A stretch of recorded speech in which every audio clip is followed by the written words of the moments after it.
Alright, so I wanted to talk about some parts that I recently ordered from China off AliExpress. Mainly this cooler, because I actually like it. So basically, I got the motherboard and RAM and processor together in a bundle for about 130 Canadian dollars. The processor under that heatsink is a Xeon E5 2630 V2. So we're just going to test today to see if the heatsink, which is an Aigo Darkflash, we're going to see if that can handle that particular processor. It is an 80-watt processor, and it is capable of reaching 2.6 gigahertz all-core. It will boost up to 3 gigahertz for a single core, though. As we can see right now, though, it's just cruising at 1.2 gigahertz, roughly.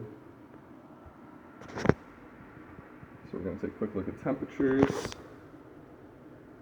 Yeah, pretty good right now. We're idling at about 33, 34 degrees. Oh, just lost my display. Hit the cord. Alright, so I guess what we're going to do is we're going to fire up Rise of the Tomb Raider and just give the processor a bit of a workout. See if we can reach that those boost frequencies. We can already see that we are getting up there just launching the game. But we'll run a benchmark and see if it's up to snuff. Oh, gotta love Windows.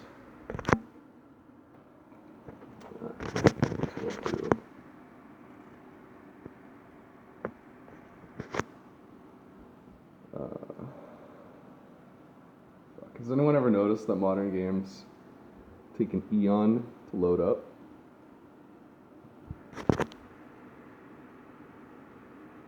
Yeah, we'll just create a new profile and skip that for now.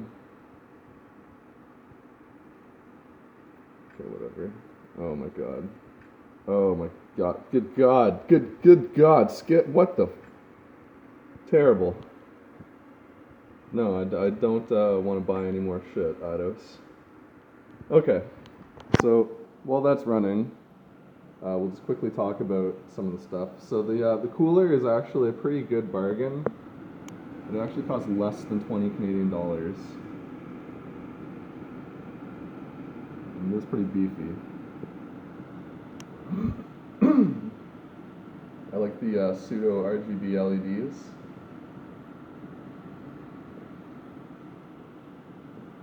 The real question is, will it cool the Xeon? The motherboard I'm less of a fan of. It seems that with these cheaper Chinese motherboards, there's going to be some issues. For me, it's the, can't quite see it, you can barely see it. The Wi-Fi controller chip there, I have yet to find a driver for. It's not even the Wi-Fi controller, rather, it's the Ethernet controller, so I don't have any ability to hook up wired internet to this thing. I have to use wireless. For testing purposes, I just threw in a GTX 750 Ti. It's not the greatest card anymore, but it was a workhorse for a period of like 5 years there, from its release to about 2018.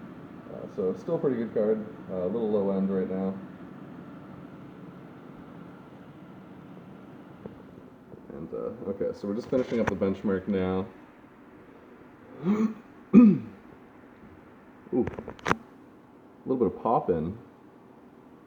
Seems like the Xeon is struggling a bit to stream this environment. So I am just running this game on whatever settings it defaulted to. It seems like 1360 or sorry, 1360 by 768, like high settings or some shit like that. 50 FPS average, not too bad.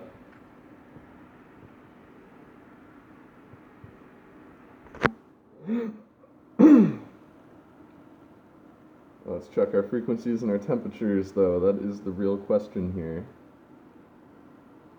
Little fun fact, so the reason that modern games take forever to load up, and just load in general, is that they have to duplicate the files a bunch of times on the hard drives. The consoles of this generation just use standard laptop hard drives, which are very slow, so they duplicate the files to reduce the read speed on those really small files, from what I understand anyways.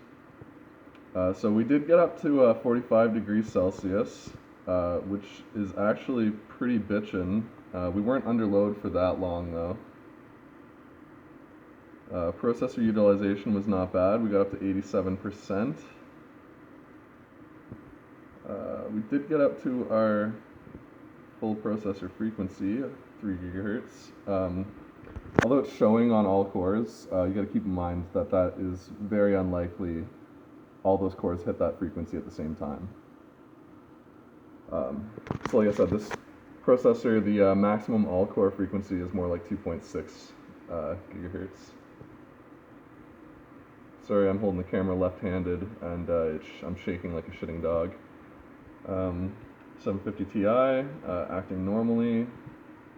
Yeah, seemed to be pretty good. And it seems like the pretty Chinese cooler did its job after all. So it seems like this is very suitable for an 80-watt processor like this. We got to keep in mind though that with Intel, the TDP is never what is as advertised. Under load, it will consume a lot more wattage. Probably more like 100, 120 watts under load. So yeah, good job. Aigo Darkflash cooler. You can find it on AliExpress for less than 20 Canadian dollars. Not a bad deal. Certainly a better deal than the motherboard.